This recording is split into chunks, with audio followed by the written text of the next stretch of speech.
what do you also say of what has happened with Walewale especially?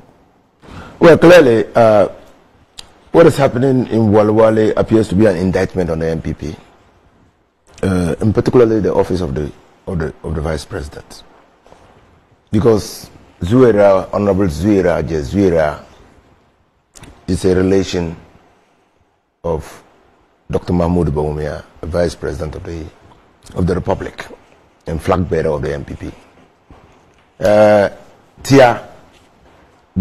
Dr. Tia works from the Vice President's office. I mean, this ordinary relationship should be something that should be handled by the Vice President, because both come from his end. One from his office, one from his family. Probably interference. There's no interference. I mean, you're a family member. You have two people from your office contesting an election and threatening to put your party in jeopardy at your own backyard. I mean, if that is not irresponsibility, I don't know what to call it. It's a failure of leadership. But if you were in his position, what would you have done? Long before Doctor expressed his interest, long before Zuera put in a claim to contest again and renew her mandate, you ought to have engaged them. You ought to have engaged them. I mean, but what shows he didn't? If he did, he failed. Because maybe and that is exactly what we're talking about. If the Vice President of the Republic and flag bearer of the MPP can fail to manage two people directly connected with him, then how do you expect that he manages the country? How do you expect that he manages the country? And this is a serious indictment on his leadership qualities. Serious indictment. That a whole party can fail to organize and arrange their affairs at the backyard of the Vice President of this country. Clearly, it's something which is troubling. I have followed, and I'm quite connected with Walewale by reason of school and by reason of work. And I know the two candidates very well. And I don't think that if for nothing at all, if Vice President Bawumia was unable to manage, and clearly and evidently he's been unable to manage the difficulties in Walewale in a way that could bring sanity to prevail and ensure that his party continues on and takes part in an election that clearly will be acceptable not only to the MPP in Walewale, but to the generality of the Ghanaian people, to respect the outcome of the elections. Now, how did this situation come about? In Walewale, in the first time, people who were otherwise not qualified to vote got onto the electoral register of the MPP.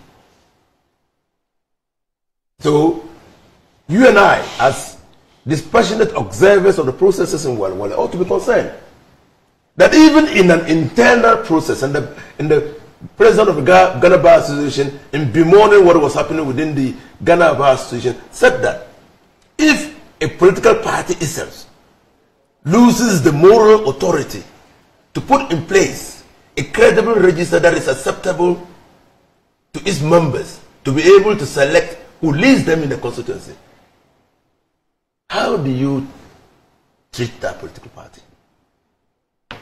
That it had to take a court of law to say that, well, your election was flawed, and flawed in a way that the outcome has been affected. It's a political party. Then that political party rushes back to do a runoff.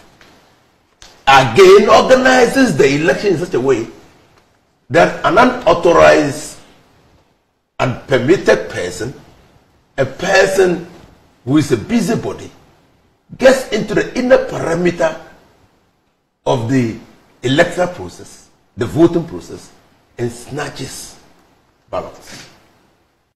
Reminiscent of what happened in Parliament. How do you judge such a political party? Is it a serious political party? Is it really a serious political party that cannot even manage internal elections within the party?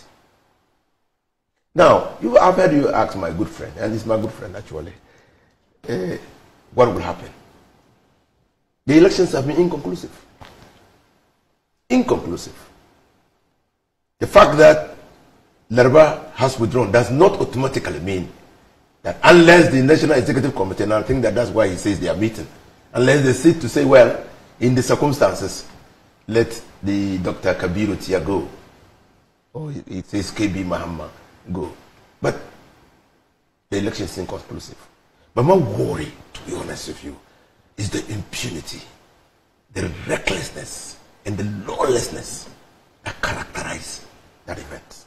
It was totally unacceptable, doesn't sit well with democratic principles, and ought to be condemned with the vehemence that all of us can master. The fact that it's an internal election does not mean that it can throw the principles of democracy that animates any election anywhere through the window. And that's what they have done. Yes.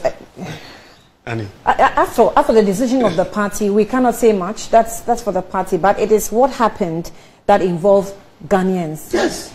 And so what is the state of Walewale today? That's why I said that in my opinion, if you ask me, I'm adding it to flashpoints of our general elections here in Ghana as a constituency. Annie, you see, I believe that, I mean, you asked me a particular question concerning the turn of events, right?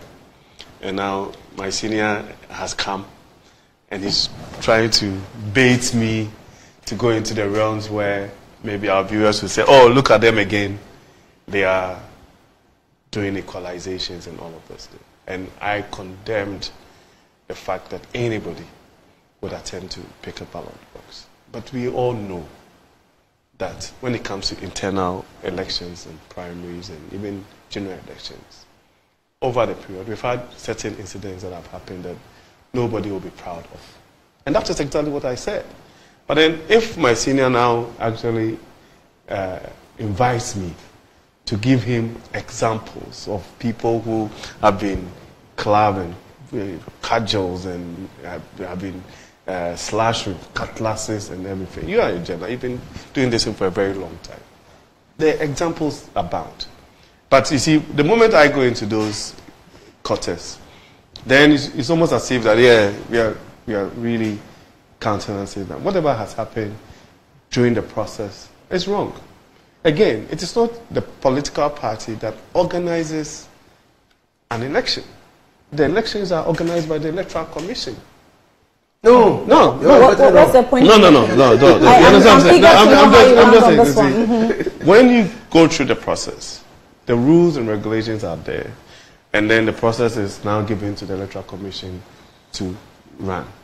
And that is the reason why the presiding officer is the one who actually declares who is the winner or not. Right.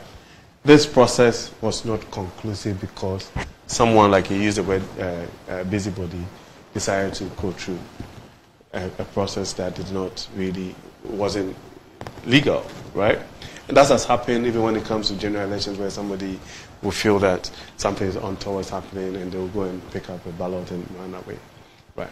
And sometimes it's always the person who is either unsure if they are winning or not. Because there's no way that somebody who is winning an election who believes strongly that I have won an election will disrupt the process. That is why I always don't want us to give too much, credence to.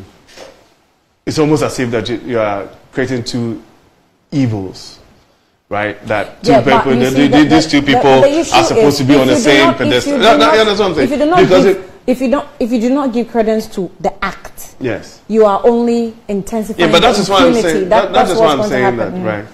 You have two persons in an election, right? Someone now decides to go and take the ballot box. It cannot be the case that if I was, for example, very confident that I was winning an election, will get anybody supporting me to go and take a ballot box. You understand what I'm saying? So sometimes where we stop short of is to do an investigation and get to the bottom of the issue. Now, if this election is happening in a constituency or wherever, it's very clear that no stranger will come from anywhere to go and pick this ballot box.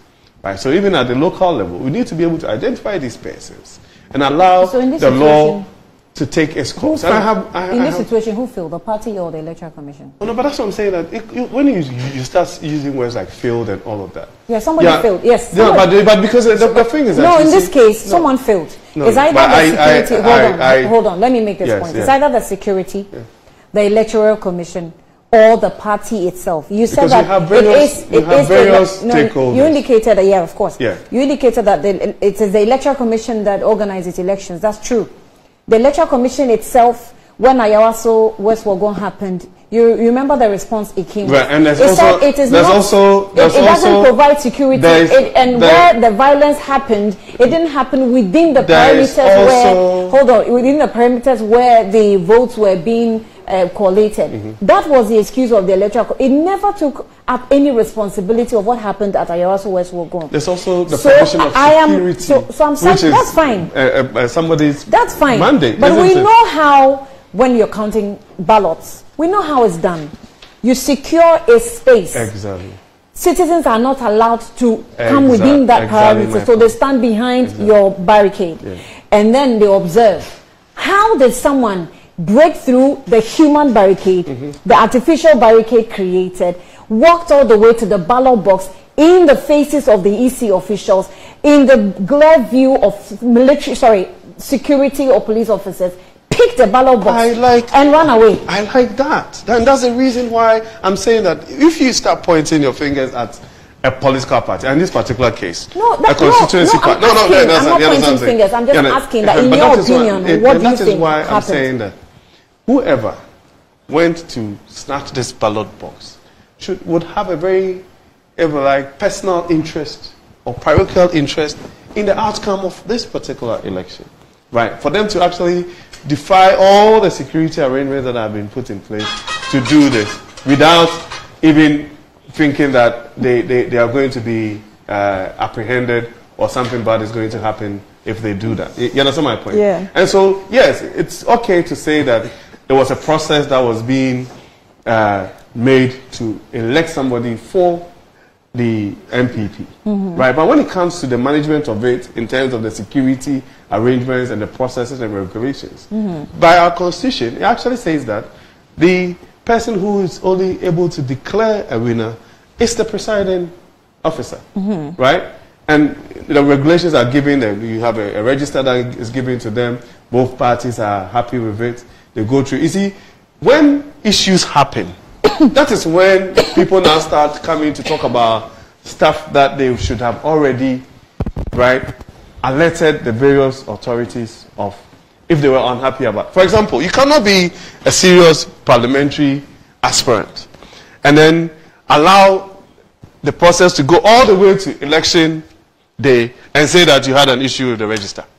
It cannot be. You know, so sometimes we give too much. I mean, I don't want to disrespect anybody.